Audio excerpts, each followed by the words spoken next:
अस्सलाम वालेकुम दोस्तों, मेरा नाम है असद और आप देख रहे हैं ओनली वेरीफाइड फैक्ट्स। दोस्तों, अगर बात सबसे बड़े समुद्र की जाए तो हम आपको बता दें कि दुनिया का सबसे बड़ा समुद्र पैसिफिक ओशन माना जाता है। मतलब ये कि हमारी ज़मीन को ब्लू प्लैनेट बनाने में इस समुद्र का होना है। दोस्तों, हमारी ज़मीन पर 29% खुशकी से बड़ा ये समुद्र इतना ज़्यादा बड़ा है कि आप एक अंदाजे के मुताबिक नॉर्थ चिली के किनारों से ज़मीन को खोदकर ज़मीन के दूसरे किनारे से बाहर भी निकल जाएं तब भी आप इस बड़े से समुद्र को क्रॉस नहीं कर सकते। नाज़रीन, दूर दूर तक फैले समुद्र में अगर आप गलती से भी गुम हो जाएं तो 0% चांसेस होंगे कि आप दोबारा खुशकी पर आएँ, क्योंकि इतने बड़े समुद्र में आपको दूर दूर तक ऊंची ऊंची लहरें और सूरज की किरणों के अलावा कुछ भी नहीं दिखाई देगा, खास तौर पर तूफानी लहरों में। दोस्तों, आपको ये सब बताने का सिर्फ और सिर्फ एक ही मकसद है, क्योंकि आज की इस इंटरेस्टिंग वीडियो में हम आपको एक ऐसे शख्स की आप बीती बताने वाले हैं जो 438 दिन तक अकेला ही इतने बड़े समुद्र में गुमा रहा, जहां पर अगर कोई गुम हो जाता तो मिलने के कोई चांसेस ना होते थे। तो आज की इस वीडियो के हीरो जो ना चाहते हुए भी 438 दिन तक दूर दूर तक वीरान समुद्र में जिंदा रहकर जिन्होंने एक वर्ल्ड रिकॉर्ड बना डाला। दोस्तों, यहाँ पर बात आती है कि आखिर ये शख्स 438 दिन तक बगैर खाए पिए कैसे जिंदा रहा। इसका जवाब जानने से पहले आप सब दोस्तों से गुजारिश है कि अगर आपने अभी तक हमारा चैनल सब्सक्राइब नहीं किया तो हमारे चैनल को सब्सक्राइब कर लें, क्योंकि हम ऐसी इंटरेस्टिंग वीडियोस आप दोस्तों से शेयर करते रहते हैं। दोस्तों, ये कहानी है मैक्सिको के रहने वाले सल्वाडोर अल्वारेंगो नामी शख्स की, जो हर रोज़ तक अपना पेट पालने के लिए अपने कुछ दोस्तों के साथ समुद्र में फिशिंग करने के लिए आता जाता रहता था। दोस्तों, 17 नवंबर 2012 को सल्वाडोर अपने एक दोस्त के साथ 7 मीटर लंबी बोट पर फिशिंग करने के लिए रवाना हो जाता है। बस यही दिन इसके लिए बदकिस्मती वाला और इजाज़ वाला साबित हुआ। नाज़रीन, आखिर ये दोनों दोस्त रवाना तो हो गए थे, लेकिन इन्हें अंदाज़ा तक न था कि वो जल्द वापस आएंगे या नहीं आएंगे, क्योंकि तूफानी दिनों में किसी इमदादी सामान के बगैर 30 घंटों के लिए फिशिंग करना किसी खतरे से कम नहीं होता। दोस्तों, इन्हें यह तो अंदाज़ा था कि कुछ देर में तूफानी लहरें आने वाली हैं, लेकिन इन्होंने पेट की खातिर रिस्क लेना मुनासिब समझा, क्योंकि एक चक्कर में ही मछुआरे इतनी मछलियां इकट्ठी कर लेते हैं कि वो इन्हें बेच कर पूरा हफ्ता आराम से बैठकर खा सकते हैं। बहरहाल दोस्तों, जैसे इस बोट ने 6 घंटों का मुसलसल फासला तय किया, बस उसी वक्त तूफानी लहरों ने इनको अपनी लपेट में ले लिया। इतनी ज़रा तेज़ हवा, ऊंची ऊंची उड़ती लहरें और दूर दूर तक पानी, इन्हें अंदाज़ा तो होने लगा था कि हम इससे आगे नहीं जा सकते, तो इसलिए इन्होंने वापस आने का फैसला कर लिया। तो दोस्तों, जैसे ही इनकी वापसी का सफ़र शुरू हुआ तो ये तेज़ी से किनारे की तरफ बढ़ते आ रहे थे। कुछ ही लम्हों में ये दोनों दोस्त मैक्सिको शहर के किनारे के बहुत करीब आ गए थे और इन्हें पहाड़ बिल्कुल साफ नज़र आ रहे थे। लेकिन दोस्तों, तभी इनकी किस्मत में पासा ही पलट दिया, क्योंकि किनारे से 24 किलोमीटर की दूरी पर पानी के बहुत तेज़ बहाव की वजह से इनकी कश्ती ही बंद हो गई। मतलब ये कि यहाँ पर इनकी बैड लक शुरू हो चुकी थी, क्योंकि अगर कोई मंजिल के करीब आकर हार जाए तो आप तो जान सकते हैं कि कैसा महसूस। तो चलती हुई तेज हवा बोट को फिर से अपनी गहराई में लेती चली गई और शहर के पहाड़ आंखों से आस्ता आस्ता ओझल होते चले गए और इनकी बेबसी बढ़ती चली गई।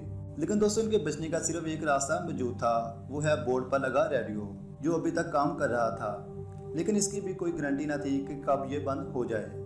तो दोस्तों, जैसे वैसे करके इन्होंने अपने साथियों को ये मैसेज तो पहुंचा दिया कि हम एक मुश्किल में फंस चुके हैं, तो हमें फौरी मदद दी जाए। तो ये मैसेज मिलते ही इमदादी टीमें इनको ढूंढने के लिए निकल गई, लेकिन उड़ती लहरों में वीरान समुद्र में इमदादी टीमों को कहीं भी कोई ना मिला, क्योंकि इनके पास ना तो कोई साइन बोर्ड था और ना ही फ्लेयर गन थी, जिस वजह से वो किसी को सिग्नल दे सकते थे। दोस्तों, तेज हवाएं इन्हें 400 किलोमीटर अंदर तक ले गई थी, जहां से किसी इमदाद की तवक्को करना भी फजूल था। आखिरकार 5 दिन की मेहनत के बाद इमदादी टीमें मायूस होकर वापस लौट आईं, क्योंकि दोस्तों, तूफानी लहरों में एक छोटी सी बोट कहाँ किसी को नजर आने वाली थी और ना ही आसमान से इतनी छोटी बोट को देखा जा सकता था। तो मतलब ये कि जैसे वैसे करके इन दोनों को किसी तरह उस वक्त तक जिंदा रहकर इंतजार करना था कि इनकी मदद के लिए दोबारा इमदादी टीम भेजी जा सके, क्योंकि दोस्तों, खुले समुद्र में अगर कोई फंस जाए तो इसके अलावा और कोई कर भी क्या सकता है। इनके पास बस यही ऑप्शन था कि वो किसी तरह जिंदा रहें और इंतज़ार करते रहें किसी इमदादी टीम का, क्योंकि अगर वो बोट से पानी में छलांग लगाते तब भी मरना था, इसलिए इन्होंने बोट में ही रहना मुनासिब समझा। तो दोस्तों, इसके बाद इन्होंने वहाँ पर एक बोतल तलाश की और इसमें बारिश का पानी जमा करके पीते रहते थे। और जिन दिनों बारिश न होती उन दिनों कछुए का खून और अपना यूरिन ही इनको पीना पड़ता था। दोस्तों ये सोच कर देखिए कि कैसे गुजरते होंगे इनके दिन, वो भी ऐसी जगह जहाँ पर इनका खाना पीना सिर्फ मछलियाँ ही होती थी, वो भी जिंदा।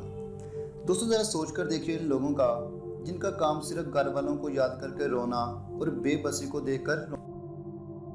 नाज़रीन आखिरकार इन्हें कच्चा खाना खाते और बेबसी की जिंदगी गुजारते 4 महीने गुजर चुके थे।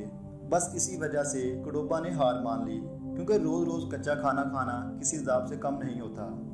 जिसके बाद इसकी भूख की वजह से मौत हो चुकी थी। मतलब ये कि अब सिर्फ एल विरोंगो बचा था जिसे मरते दम तक पानी में सरवाइव करना था। दोस्तों बदकिस्मती की बात ये थी कि ये बोट समुद्र के अंदर 8000 किलोमीटर तक चली गई थी, जहां पर बाई चांस सालों या महीनों बाद ही कोई जहाज गुजरता होगा। लेकिन खुशी की बात ये थी कि कुछ ही महीनों में वहां से एक जहाज का गुजर हुआ और एल विरोंगो ने बहुत कोशिश की कि कोई इसे देख ले, लेकिन कई महीनों के इंतजार के बाद अगर कोई उम्मीद नजर आई तो वो भी हाथ से चली गई। 23 जनवरी 2014 को इसने वहां पर पानी में कुछ नारियल को तैरते देखा और कुछ परिंदों को उड़ते देखा, जिससे इसे फिर से उम्मीद हो गई कोई जजीरा इसके आसपास ही है जो इसकी जिंदगी मौत का है, क्योंकि अगर इसका अंदाजा गलत निकला और वहां पर कोई जजीरा ना हुआ तो इसका मरना तय है। लेकिन इसने किसी तरह अपनी बोट को चलाया और थोड़ा सफर तय करके इस जजीरे तक पहुंच ही गया, जहां पर कुछ आबादी रहा करती थी। दोस्तों बस इस जजीरे की वजह से इसकी जान बच गई, लेकिन अगर ये इस जजीरे तक ना पहुंचता तो इसे तकरीबन 5000 किलोमीटर का फासला तय करके दूसरे जजीरे तक पहुंचना पड़ता था, जो तकरीबन नामुमकिन था। लेकिन दोस्तों इसे फिर से जिंदगी मिल गई और कुछ ही दिनों बाद ये अपने घर पहुंच गया। दोस्तों जैसे वैसे करके एल विरोंगो जब अपने घर पहुंचा तो इसने आकर अपनी आप बीती सबको सुनाई तो सब हैरान होकर रह गए कि इतनी मुश्किल के बाद भी ये कैसे बच निकला और कैसे वापस आ गया। लेकिन घर पहुंचते ही इसे मजीद मुश्किलात का सामना करना पड़ा, क्योंकि दोस्तों अडोबा की फैमिली ने एल विरोंगो पर अडोबा के कत्ल का इल्जाम लगा दिया था कि एल विरोंगो ने अडोबा को कत्ल करके इसका कच्चा गोश्त खा लिया है ताकि ये जिंदा रह सके। तो बस दोस्तों इसी इल्जाम की वजह से एल विरोंगो को $1 मिलियन का जुर्माना अडोबा की फैमिली को देना पड़ा। लेकिन दोस्तों किसी को भी सच्चाई का इल्म न था कि वहाँ कैसी कैसी मुश्किलात का सामना इन्हें करना पड़ा। दोस्तों इसके बाद एल विरोंगो ने अपनी 438 दिन की जिंदगी एक किताब में लिखकर अपनी किताब को पब्लिश कर दिया। दोस्तों ये कहानी एल विरोंगो की हिम्मत की वजह से पूरी दुनिया में बेहद मकबूल हो गई, जिसका वर्ल्ड रिकॉर्ड कोई भी चाह कर भी नहीं तोड़ सकता। दोस्तों इस कहानी से हमें एक सबक तो मिलता है कि अगर कोई किसी भी मुश्किल में सब्र और हिम्मत से काम ले तो फिर भी किसी मुश्किल से निकलना नामुमकिन नहीं होता।